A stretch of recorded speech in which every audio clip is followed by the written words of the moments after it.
Thank y'all for coming. I'm glad that everybody made it. So we're lucky because we've got Amy here to talk about substantive change, and just want to give you some updates.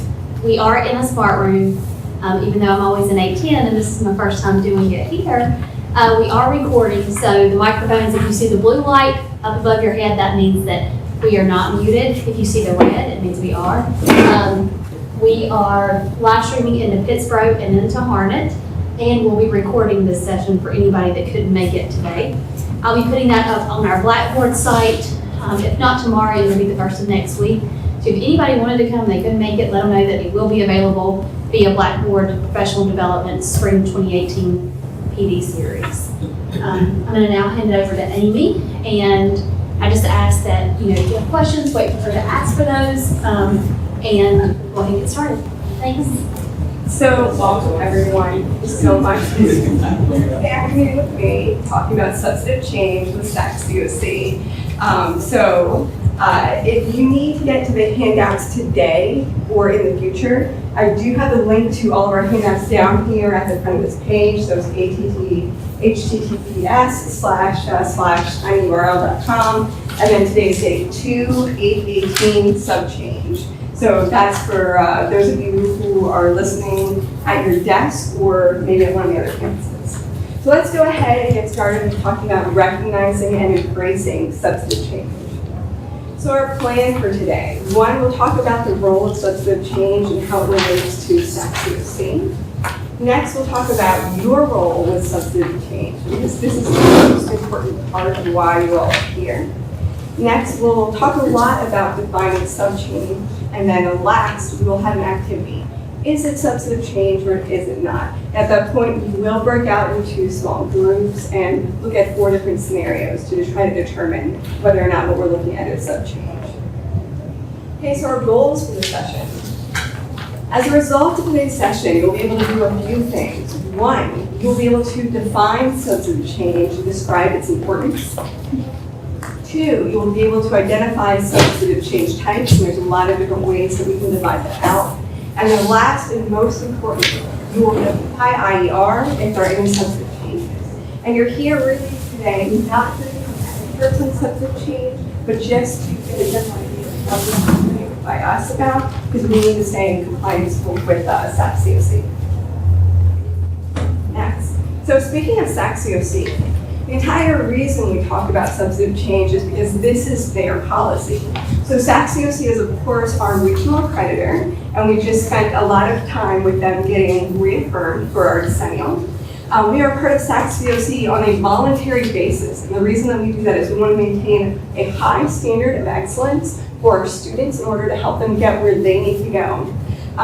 We are governed by and regulated by us. So we are all SACS-COC. SACS-COC is not just this place in Atlanta. It's really run by like hundreds and almost thousands of volunteers going from college to college to determine if we are in compliance with the regulations we set for ourselves. And then last, again, this is all about continuous improvement, because that is a main focus of why we think about accreditation. Next. So, substantive change. This is the new sub-change policy. I don't know if everyone is aware, but SACS-COC actually updated all of their principles as of January 1st of this year. So everything that we just reported on for reaffirmation is actually changing. In a lot of ways, things are being put together, and they've added a tiny bit more, but they have reorganized and changed things. So in fact, the substantive change standard is different than what it was in December. So for 14.1, it says the institution has a policy and a procedure to ensure that all substantive changes are reported in accordance with SACS-COC's policy. So you all can rest assured that we do, in fact, have our own policy and procedure on how we report substantive change. It's called SACS-COC Notification of Changes, and it is in our policy and procedures handbook. And then next, we all do have to follow the SACS-COC substantive change policy, and this is 30 pages long. We're not going to look at the 30-page long version today. We're just going to look at the charts, because I don't want to overwhelm you. If you want to look at the entire thing, I'm happy to send it to you. Next, so your role is substantive change. This is pretty important. We want to hear from you. Again, if there's anything that's changing, even if it's tiny, related to instructional programs or to off-campus sites, we do need to know about it. So let IR know, because we are the ones that notify SACS-COC. Now, a lot of you in this room have in fact contributed to these substantive change notifications that we send to SACS-COC, but our department organizes it, and our department does determine whether or not we need to let them know about anything. But we need your help, because even the smallest changes, as we'll see in the future, really affect our substantive change reporting. Okay, so substantive changes must be reported to SACS-COC in a certain amount of time. And the way this presentation will work today is I'm going to be very big and very broad, and we're going to talk a little more detail, a little more detail, and a little more detail until we get down to the details of when all these dates are due, because there are 8 pages worth of substantive changes that we can submit, and we can't talk about every single date right now unless we're looking at those tiny details. So remember, we must report sub change before we initiate any changes. So we have to get permission, otherwise we will be out of compliance as a college. Next, notifying SACS-COC of sub changes also means notifying the Department of Education. It is not only important to notify SACS-COC, but everything we send them, they actually have to send on to the Department of Education so that we can get financial aid for our programs. Every program we add has to be sent through this funnel, and so our students can get money. Otherwise, that is a real challenge, because I think close to 50% of our students are Pell eligible. So next, remember, we just want to hear from you. So defining substantive change, the entire reason we are all here today. So substantive change, that is a significant modification or expansion of the nature and scope of an accredited institution. That's easy, right? We're done, we can all go home. But no, they have 30 pages worth of a policy to try to explain all the nuances of what sub change is and how we report it. So let's keep going, talk about how we can tell if it's a significant modification or expansion of changes. Okay, so significant departure. Let's look at the top part of the slide first before looking at the bottom one. So significant departure. This is if a program is not closely related to a previously approved program at an institution or site.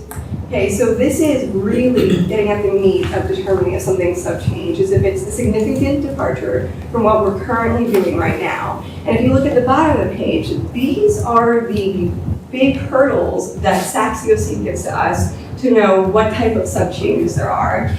Are we changing 25 to 49% of a program? In that case, we'll do a letter of notification. Are we adding an entirely new program like HIT? Then that would be a prospectus. Are we adding a fourth off-campus site that teaches the same programs? If that's the case, it's a modified prospectus. So you can see there are all these different ways we can think about what a significant departure is.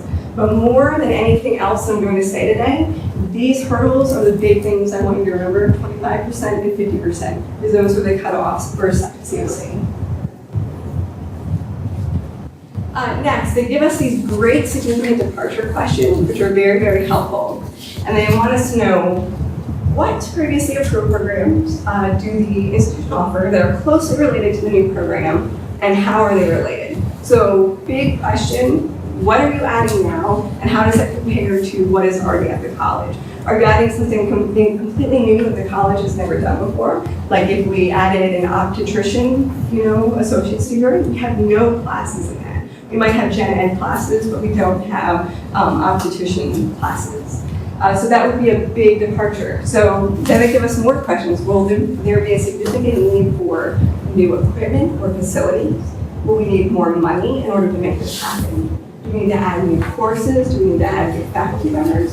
Do we need to add more library and learning resources in order to make this happen?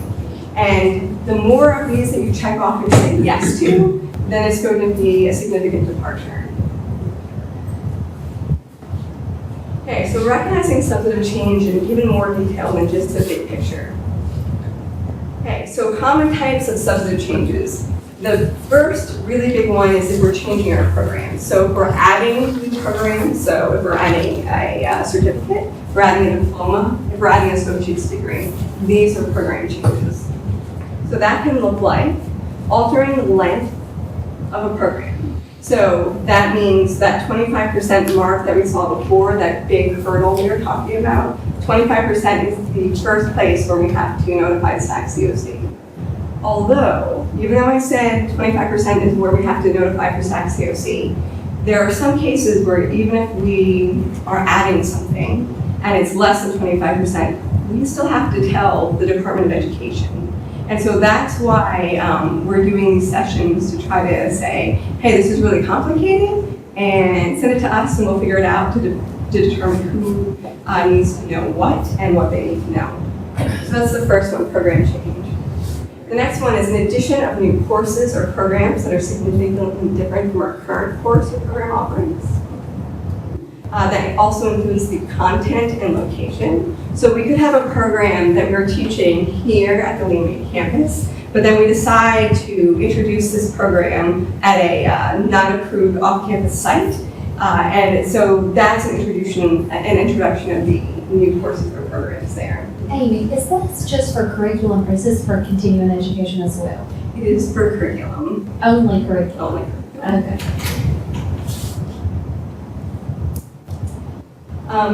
Repackaging existing approved curriculum to create a new program. There are cases where we have had classes that we've already taught in a certain area, and it could be an entire associate's degree, and we want to add a certificate to that, using classes we already teach, using instructors we already have, and so that would be a case of that. Also, there are cases where there are classes we've already taught in two different areas. We can merge those classes together to create an entirely new program. So it would be a new associate's degree that we didn't have before, and that would be another example of substantive change. Next, new instructional sites. So for instructional sites, it's initiating an off-campus location that's geographically apart from the main campus, where at least 50% of a credential is offered. So remember, that's the second big hurdle. That's the one where we have to write a prospectus or a modified prospectus. And Crystal and Denise can attest to the fact that we have written prospectuses, and also Tara. So the prospectus part is usually about 30 pages long, and then we usually have about up to 100 pages for supporting documentation of those 30 pages. So a prospectus is really a very, very large project documenting to SAC-COC that we can do what we promise that we can do, that we have the funds, we have the faculty, we have library resources in order to support new programs that we want to offer. Next, we're initiating an off-campus site where at least 25% of a credential is offered. And remember, this does include early college, high school, and it also includes our dual enrollment programs at the high school. And that 25% of a credential, when they say credential for SAC-COC, they mean a certificate, they mean a diploma, they mean an associate's degree. So 25% of a certificate is not very much. So even if we don't mean to offer too many classes at a site, we can get to this 25% mark very, very quickly. Like recently we did it with CJC. We hit that 25% mark by just adding one class to their rotation of classes. And so that meant that we had to write, in that case we were very lucky, it was a modified prospectus because we were already in 3 high schools. But if we had not already been in 3 high schools, we would have had to write an entire prospectus to add locations. But we were very lucky because I wanted to do it in a blanket way. So we actually added 5 high schools with 1 prospectus, which might not mean much to you all, but it made me very happy. So it was 1 prospectus instead of 5 separate ones, so that was important. Next, instructional sites continued. Relocating an already approved off-campus instructional site. So we're getting ready to relocate an off-campus instructional site very, very soon because WB Wicker will be closing and those folks will be moving back to the main campus. So that is an example of substantive change, and we are going to have to report that and do a teach out for that, but we'll get there in just a second. And then last, entering a formal agreement involving joint or dual academic awarding programs. We don't do this right now, but it's always a possibility. So the idea with that is they would start here. We have a very informal agreement with a four-year school where they would go from us to that school in order to get their bachelor's degree. And so that's what that type of reporting is. And then last, closing. So this is closing a program, closing an approved off-campus site, closing a branch campus or an institution. So out of curiosity, what are our branch campuses? Arnett? No? Okay, so it's actually a trick question. Okay. According to SACS-COC, we have no branch campuses at all. We have 0. Because a branch campus, according to SACS-COC, is a campus that has their own financial resources there that is separate and it's managed separately from the main campus. So we, in fact, don't have branch campuses, and we probably will never have branch campuses. So what we do have are 3 main campuses, so Lee main campus, Chatham main campus, Harnett main campus, and then we have a lot of off-site locations. And what's interesting about those off-site locations is some of them are approved off-site locations, and some of them are just off-site locations, because remember, you don't get to the approval point until you get to 50% of a program at that off-site location. Does that make sense? Yeah, it's all complicated. So complicated. So just keep that all in mind. So getting back to closing these things. So if we wanted to close a program or an off-campus site, an approved off-campus site, I should say, we have 2 options. One, we have to show SACS-COC that we have talked to our students and let them know, 1, we need to close this program, and 2, we've asked them, do you want to continue on with this program even though we're closing it? And we've closed a number of programs in the last few years for students who say, yes, I want to continue. At that point, we have to have a teach-out plan or a teach-out agreement in place. So a teach-out plan is where we come up with an entire plan of so how are we going to teach these students, allow them to get their credential even though we're closing the program? And when we have a teach-out plan, all of the classes can be taught here at CCCC. So they'll be taught by CCCC faculty members or instructors, as opposed to a teach-out agreement. Because every once in a while, we have a program where we only have 1 faculty member, and that faculty member is taught at CCCC for 30 years, and they're ready to retire. So as a result of that retirement, we have no one available that can teach those classes, even if we try at hiring people. So in that case, we have to have a teach-out agreement, which means that we work with another community college that has our same program, and we let our student go there to take the classes and then come back and then graduate from CCCC with whatever credential that they're working on, even though the program is closed. So does that make sense? Yeah. Okay.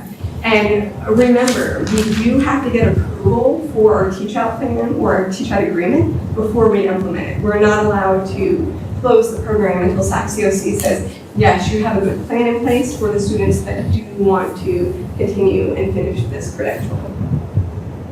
Okay, so procedures for reporting. There are 3 different procedures that we're going to follow.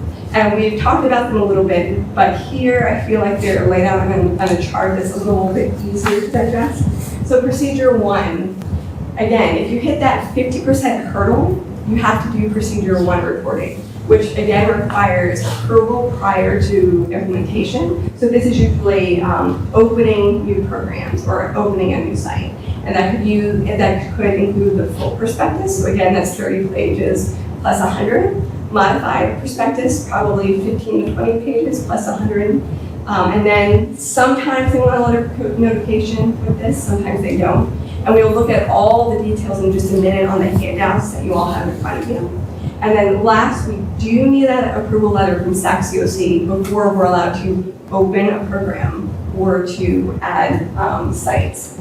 Next, procedure 2 requires notification only, and again, you have that 25 to 49% hurdle right there, and you send a letter of notification to SACS-COC. And then last, you have your procedure 3, which is closing a program, off-campus site, branch campus, or an institution. So that requires, again, a letter of notification, a teach-out plan, or a teach-out agreement, and the approval from SACS-COC before we are allowed to head in that direction. Okay.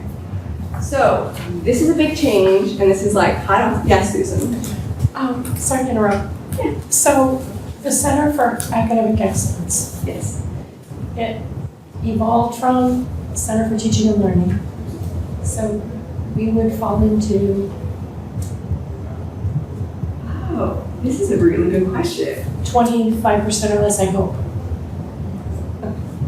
Okay, so I am deep in the weeds apparently on substantive change, all the way in, and I forgot to tell you all something very, very important, that this is only for instructional programs.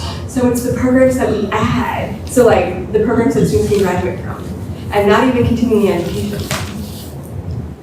Okay. Yeah. So it doesn't affect student support services, like if the library 3 or 4 years from now was to get a new facility, we wouldn't have to do anything regarding substantive change in that regard? No, not as far as reporting substantive change for the library, but what happens with the library is very, very important to SACSEOC, because you all are one of the 5 pillars of which they base their decisions on, as far as do you have enough resources for students, as far as a particular program or degree that they want to go into.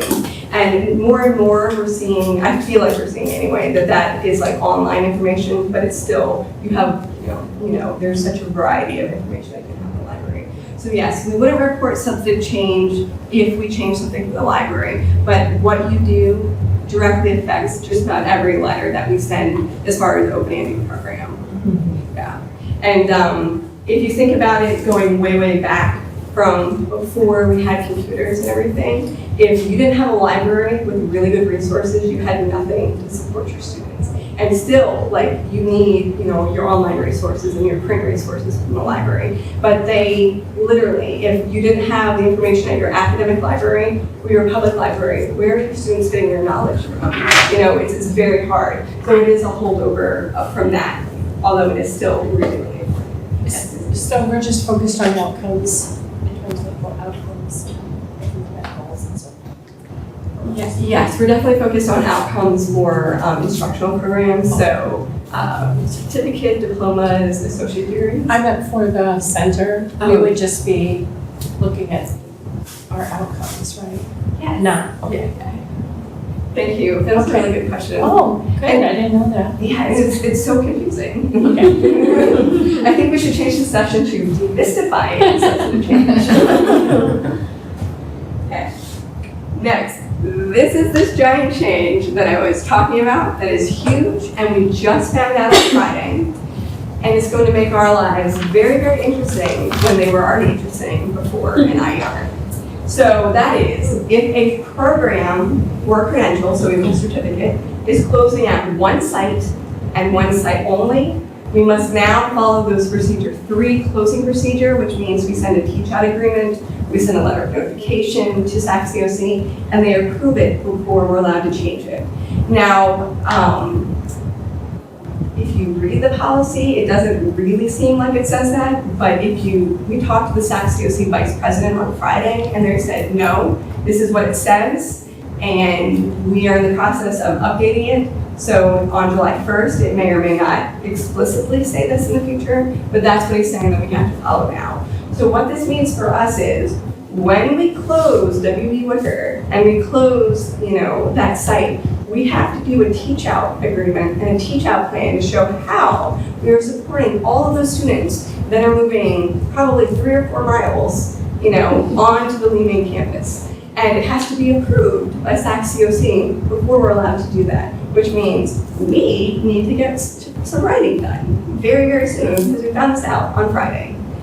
So this is going to be very, very interesting because we have, I want to say, about 24 sites. They're not all, approved off-campus sites, but we have a lot going on at CCCC. So this is going to impact us, and and this is true even if no, that's actually not true. It's only, I was going to say it's even true if we don't mean to do something, but that's only true if we're opening it. We have to be very conscious of, yes, we're no longer going to have it at this high school, or at least that's what I said on Friday. So that's what we're going to go with. So big change. Question. Yes. Let's say that we need to report a change, but somehow we missed it. what type of window do they give you, just, I guess as a, There is no window. If you miss it, you are out of compliance with SACS-COC. But you, as soon as you find the error, you report it as soon as you know, and you hope it is not in your 5th year or the 7th year. okay. But IER, we spend a lot of time trying to stay on top of this, and my boss, Roy Massatelli, like every semester, she's running all these crazy numbers at all the high schools to make sure that we're not going over. And sometimes we catch things, and sometimes they add it after we've already run, that analysis. So, yeah, like it still boggles my mind that even if we don't need to have a credential there, it still counts. So, yeah. Okay. Mike, did that answer your question? You did, thanks.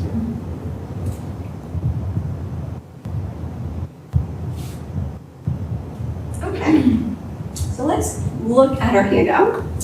So if you would, grab the handout. Let me see, I want to show you the one that I don't have writing all over. Grab this handout, and we're actually going to look at this together. This is an excerpt from the substantive change policy from SACS-COC, and these are all the different ways we can think about substantive change. But what I've done is I've gone through and I've highlighted the ones that we have used quite often at CCCC, like in the last 2 or 3 years. And we're going to talk about that now together. And the reason why is you can read these things over and over again, and some of them sound like they're exactly the same thing, but it's just one word has changed. So what I'm going to do today is tell you what the one word is, or why it's important or different from something else. So let's start with the very first one. So basically, they're just saying if you are starting a brand new offsite location where we don't have any programs there already, and they've hit that 50% mark, this is the first type of substantive change that they want us to report. And again, that's a procedure 1. We do need prior approval for this before we're allowed to implement it. And their due dates are very, very interesting for procedure 1, and they just changed this in the last year. If you see up there, it says that we have to submit our documentation or our prospectus for this on January 1st if we want to start this between July 1st and December of that year. So for example, if we wanted to start something in fall of this year, it is too late because we missed the January 1st deadline. So we almost have to be planning a year in advance if we want to add anything new. And so likewise, if we want to start something for the spring semester, so January 1st through June 30th, we'd have to get that in by July 1st. The next one on that list is if it says, let's see, expanding at current degree level, significant departure from current programs. So that is if we're adding a new program at all, something we don't have at all on the books at CCCC, that would be another procedure 1. Next, if we are adding a new program that is new to the institution and new to an off-campus location site, also procedure 1. So it's like the first one, but let's see, no, it's in an approved site, but it's a new program there. So yeah, there's a lot to this. Yes, ma'am. What about online? So what if you're starting an online program that's not at a site? Okay, so fun part about online, so exciting. The online part for CCCC has already been approved. So for the DE part, we have blanket approval. But if we're looking at the program and we take out the modality part of it, we have to think about it again. Does it hit the 25% being new? Does it hit the 50%? Is it a significant departure? And thinking about those 5 questions, so like the library, the expenses, the faculty, things like that. But that's a really good question to use. So let's head to the second page. And actually, let's head to page number 8.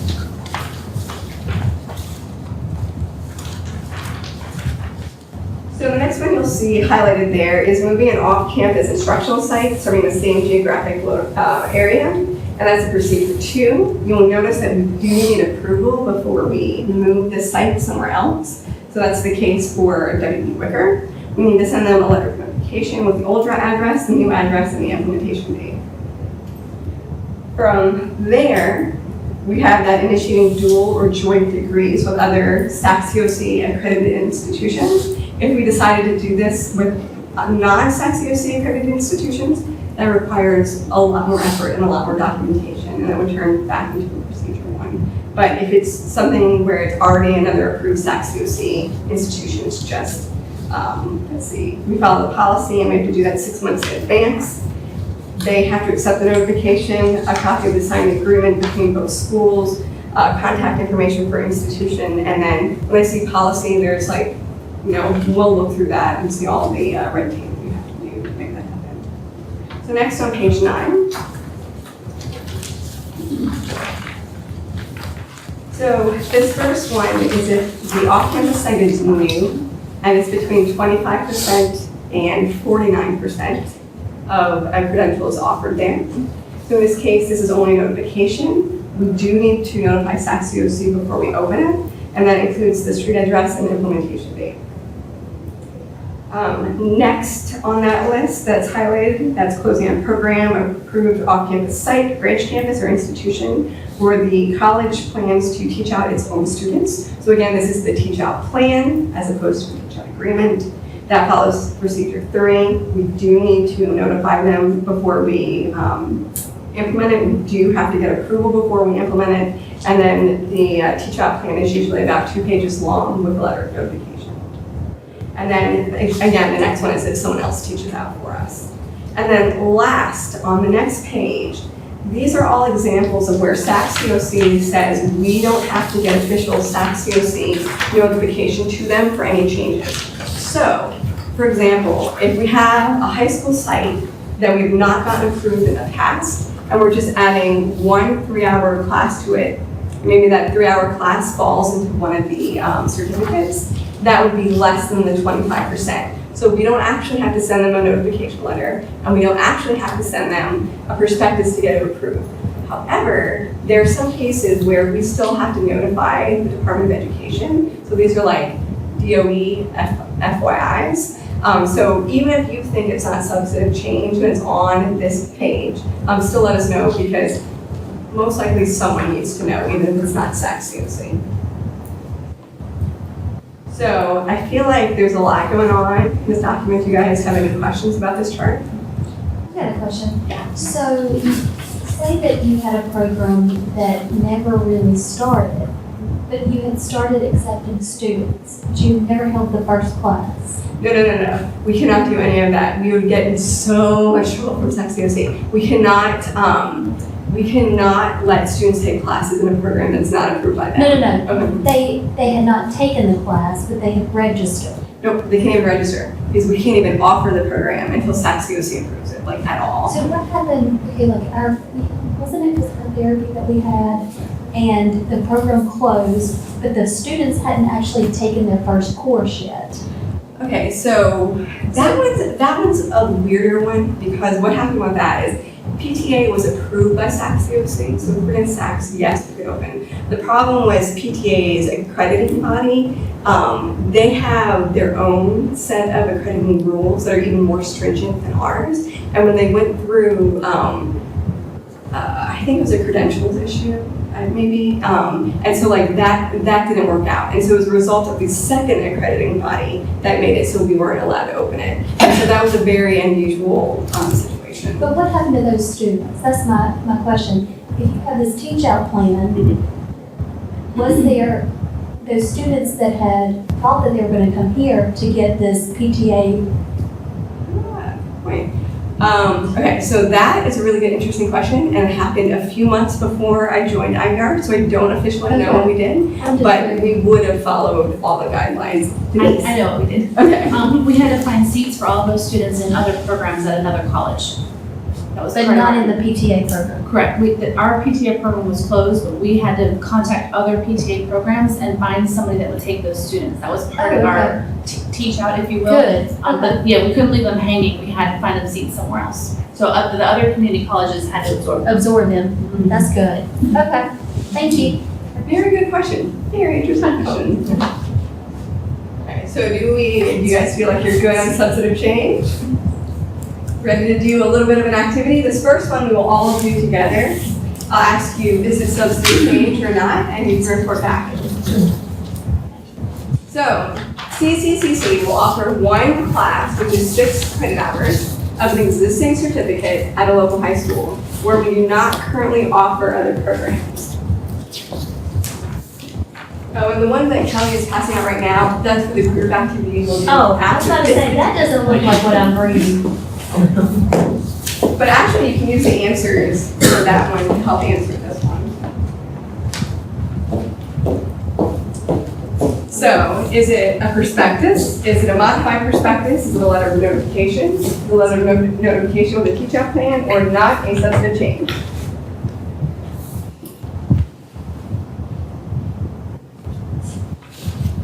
Okay, so I will actually tell you all. Is it, It's a letter of notification. it's a new offset? Go ahead. It's a new offset? It's at a local high school where we do not currently offer any other programs, so yes, it's a new off-campus site.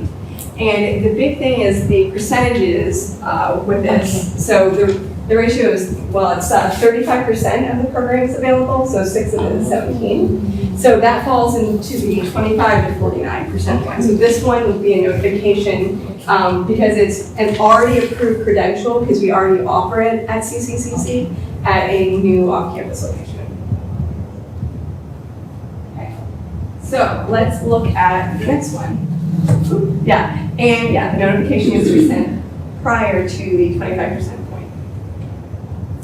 So CCCC will offer 9 credit hours of an existing certificate at a local high school where we do not currently offer any other programs, and the proposed high school site will become the 4th site to offer this program. So in this case, this one is going to be a modified prospectus because the certificate has already been approved by SACSCOC. It has already been available at 3 other off-campus locations, and we're just adding a 4th one to it. And this is how we were able to add those 5 high schools very quickly, or in a more abbreviated way, is because the CJC certificates were already at 3 other locations. So, let's see, the percentage is 53%, so 9 to 17 is 53%. And it's already the 4th offset location. And so, yes, that is the modified prospectus to make that happen. Okay, in the fall, the Laser and Photonics Technology AAS will be offered at the Siler City Center in addition to its Harnett main campus location. So in this case, no notification is required because although Laser and Photonics is already an approved program, the Siler City Center has already been approved as well. So it's very easy to add new programs or to add additional programs that have already been approved at places that have already been approved. So. Was that actually happening, or is this just fiction?